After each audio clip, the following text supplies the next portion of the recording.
Hello, my name is Frank Boxberger. Welcome to Note 7 Creative Engineering School.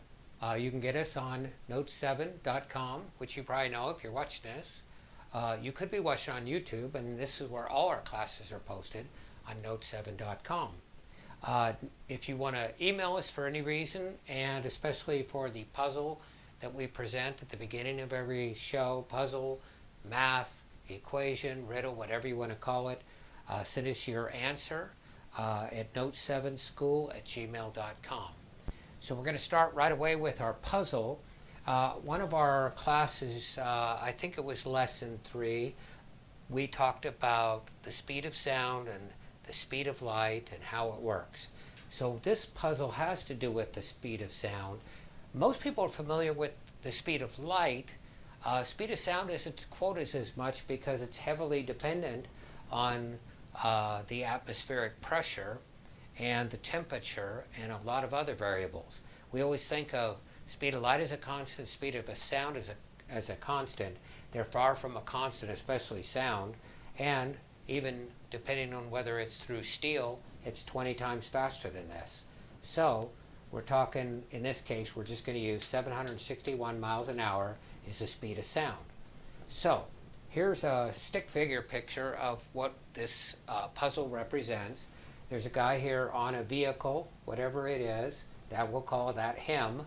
Him or he is on a vehicle with 2 large speakers, amplified music. In this case, he's going to play a 3-minute song. He's starting far enough away where when the song is finished, the motorcycle or vehicle is going to be passing right by, this is you, right by you at that exact time the song is finished. So he starts the song after he's already hit this 761 miles an hour. We're assuming that's speed of sound at this particular elevation and atmospheric pressure and air density. So that's the assumption. We always have assumptions in all these things. The ground is flat. He's headed for us. The other assumption, which is a little far-fetched, is he can hear the sound, the same volume when it's all the way starting on 0 or 1 second of the song, and the same volume when it passes. Of course, that's erroneous because the song would continue to get louder. That's assumption 2. The song starts, he's already doing 761 miles an hour. It's a 3-minute song, and voila, here we are right there. And the question is simply, what do you hear over that period of 3 minutes? You have to describe what you're hearing. We're going to also assume that in this case the motorcycle or vehicle makes no noise. It's an electric motorcycle that can go 761 miles an hour. That's answer or question number 1. What do you hear? Now, as soon as he passes by you, this same song starts all over.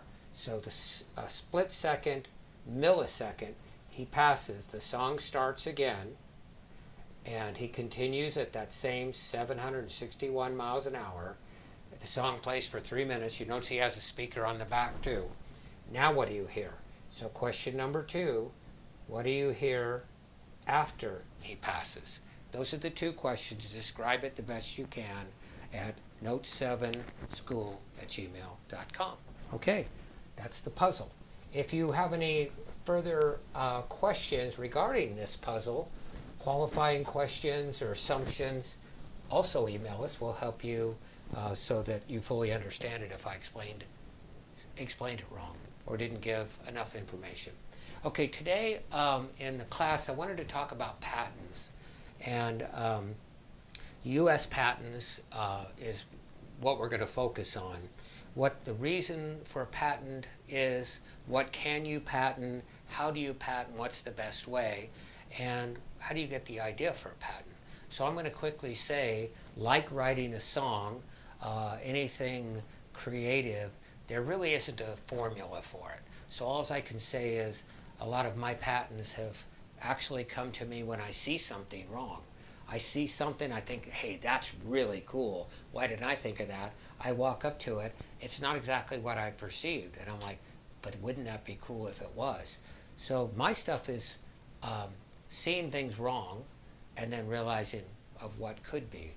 So that's where a lot of mine come from. They always say necessity is the mother of invention.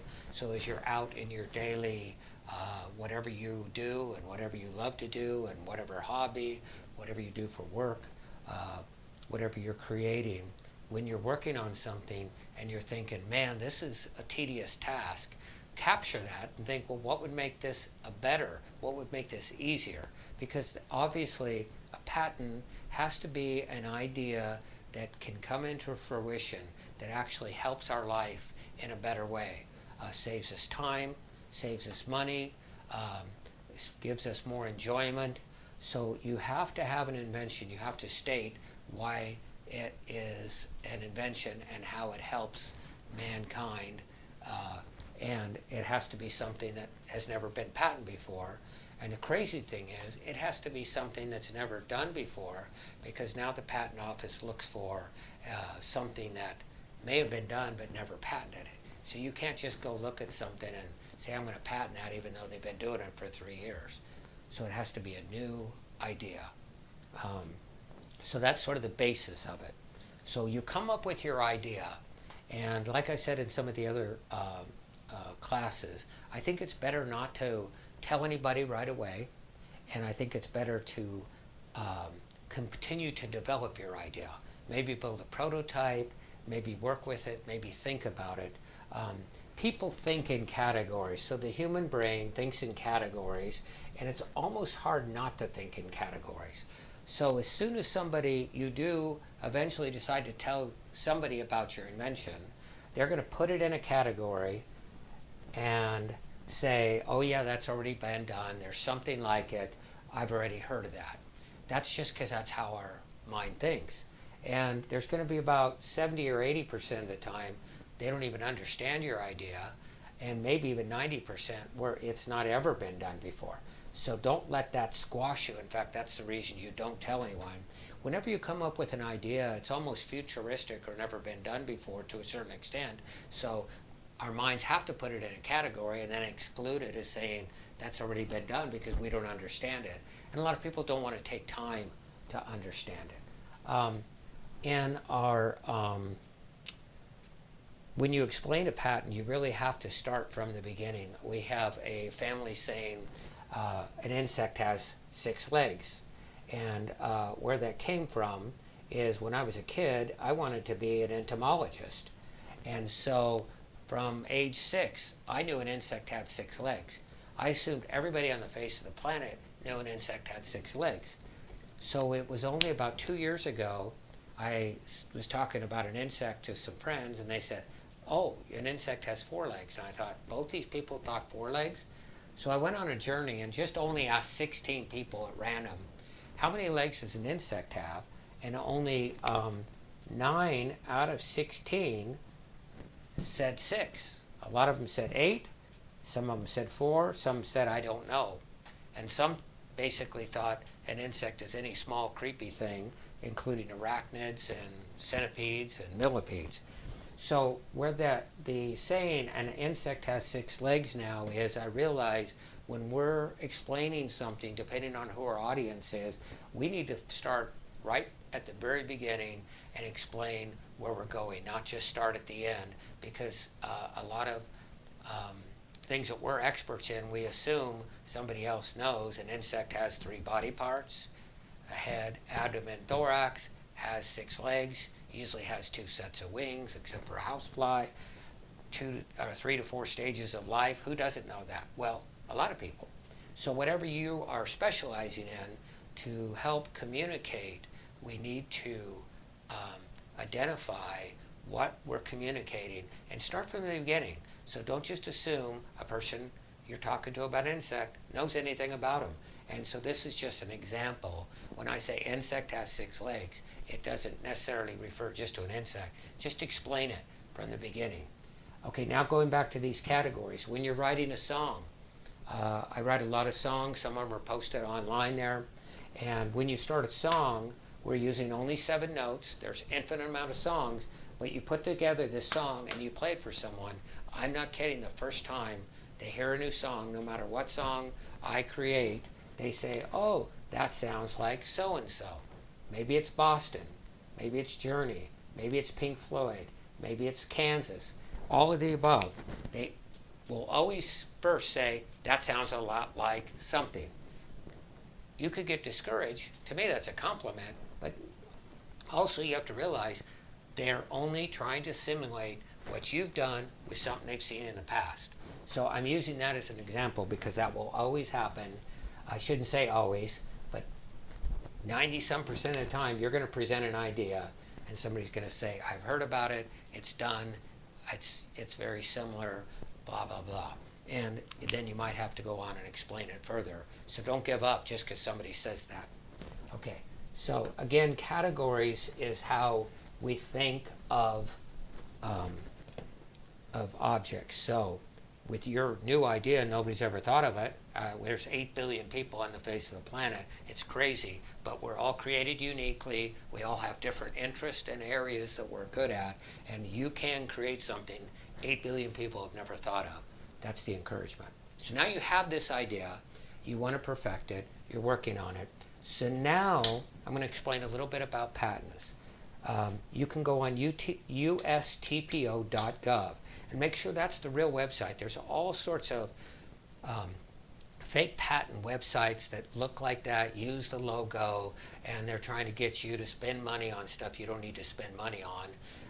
So USTPO.gov, United States Trademark and Patent Office.gov. Go on there. You can then search to see if anything like your patent is done. Now, I don't like you to search too soon because you haven't developed your idea yet. I found that if you do too much research too soon, it will actually attract you to, you've got this object over here, you start searching, you see something similar, and you think it's, even you are tricked thinking it's the same. It's completely different. It looks the same, it has some of the same gizmos, but you really have to read the text and get deep into it, and you might find it's nowhere close to yours. It's happened many a times, and if I'd searched too soon, I would have given up and said it has been done. So even you will think that, or I would think that. So I encourage you not to do a patent search too soon. Maybe when you get really close to thinking that this is unique, search, but then really read the abstract, the very beginning of what it really is, and you might find out that it looks like yours, it acts like yours, but it's for a completely different purpose or a different way of getting that purpose across, and that is a patent. There has to be something different and unique. Two things can do the same thing. A ball can bounce, but one of them might be made out of a different kind of material surrounded by one little thing that makes it either bounce higher, maybe it preserves it from UV light, whatever it is, and that is what you patent. So that's number one. So now you've done that, and that's free. You can pay $300, or you can do that. That's the one thing you can do absolutely for free and get an idea of what's out there. Okay, so now two things about patents, and we're talking about do you get a non-provisional or utility patent? That's sort of an interchanging word. Non-provisional or utility patent are one and the same. Or do you get a provisional first? So I always highly recommend getting a provisional first. Okay, a provisional is very easy. Okay, it's cheaper, it's easy, you don't have to be as detailed, and you file this provisional. So let's say you file this on January 1, 2022. Okay, so you file this January 1, 2022, your provisional. Nobody's even reviewing it or looking at it. It just gets your foot in the door with the government. Okay, so at that point you've done some research and you think that it's a pretty unique idea. You put together what your patent is, a provisional, you file it. This is where you can hire a patent attorney. You can do it yourself. If you need help on that, again, email us and we'll give you either companies to use or ideas on how to implement your idea. So now, from January 12, once you file this, you have 12 months, 1 year, so January 1 of 2023. Okay, so you have 1 full year to get and file your now what they call non-provisional, I'm going to call it NP, or utility patent. Same thing. Okay. So I don't know how to spell utility. Okay. So anyway, you file that, and then that is examined. Your non-provisional patent will be examined, and it can take 1 year to 3 years to get approved. Okay, and they're all different. I've turned some in at the same time. I'll get some back after 6 months, fully approved. Some after a year and a half. Oh, you have revisions. We have things. So this may take a while. That's why you put the provisional. Once you get your provisional in, you can actually start marketing it, putting patent pending, and get going and start your company and selling them. Okay, if you start here with your provisional. Your non-provisional, then eventually when you get it, if you get it, could be 4 years or 3 years from when you have the idea. Once you're awarded that patent, a big thing changes. Now you don't have patent pending anymore. You really have a patent. And if you started marketing and getting it out there, putting it on YouTube, working with companies, they're going to be much more interested in purchasing your product after they know nobody else can do it. So this really marks a huge point when your patent is awarded. Okay, but let me go back to the provisional. After you do your provisional patent, you could put it on YouTube. You can show the world. You can start talking to people. There's a thing called an NDA that everybody knows about that works in this industry, non-disclosure agreement. So a lot of times you may have and want to, and we have a standard one we could even send you, again, notes7school@gmail.com, and you have both parties sign as you talk about it. They're not supposed to steal your idea, but it almost doesn't matter once you have this filed. It really helps for you up. So now you can start it, you've got your provisional, you can talk to people and move on. Okay, so now a lot of people don't want to do the provisional, and I'm going to tell you the pitfalls. So once you file, if you skip that, you file a real non-provisional. Well, at that point, you're locked into what you file. So on this first provisional, when you do it, it can change a little bit. You can add things. You find out a lot in a year, and you can pin it on, also pack it into this one. Once you file this one, you're done. The other thing is, as this examiner eventually gets to your idea, so let's say it's a rubber ball circled with non-UV light that never decays in the sun. Now, here it is, 1 year, 2 years later, okay, they get on the internet now and they search YouTube and everything. If they find anything from this time back on the internet, your product, even if it's your YouTube video, and see that it's been made public, you cannot get your patent any longer. So you can even exclude yourself not getting a patent. So you're not really supposed to make a product. You're not supposed to produce it. You're not supposed to post it, anything. You will exclude yourself from that. So that's probably the biggest reason. You can start your product here. You can make it. Putting that provisional in really gets your foot in the door. And then when they look at it, it doesn't matter because you already had your provisional in. But not having that provisional patent really can hurt you. And then all of a sudden now you have maybe 3 years before you can really do anything with it. And you better get an NDA every time now because you've got nothing until this thing is awarded. So I strongly recommend. It's cheaper, you spend less money, you can develop it, it gets your foot in the door, you can put it on YouTube, you don't have to worry as much about NDAs. So that's that part of the patent. When you're finally awarded your patent, you get that gold certificate, and it's online for forever. You can look stuff up from the 1800s.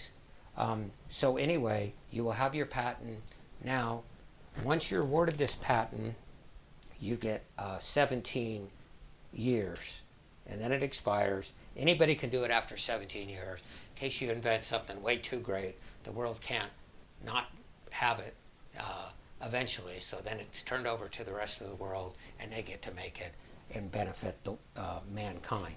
But there's this 3-year period, or 4 years sometimes, where you benefit. So you get a maximum of 20 years out of your patent, which is from the time you start your provisional or put your product together, if you include it backwards and you did a provisional. So 20 years maximum, 17 after it's awarded.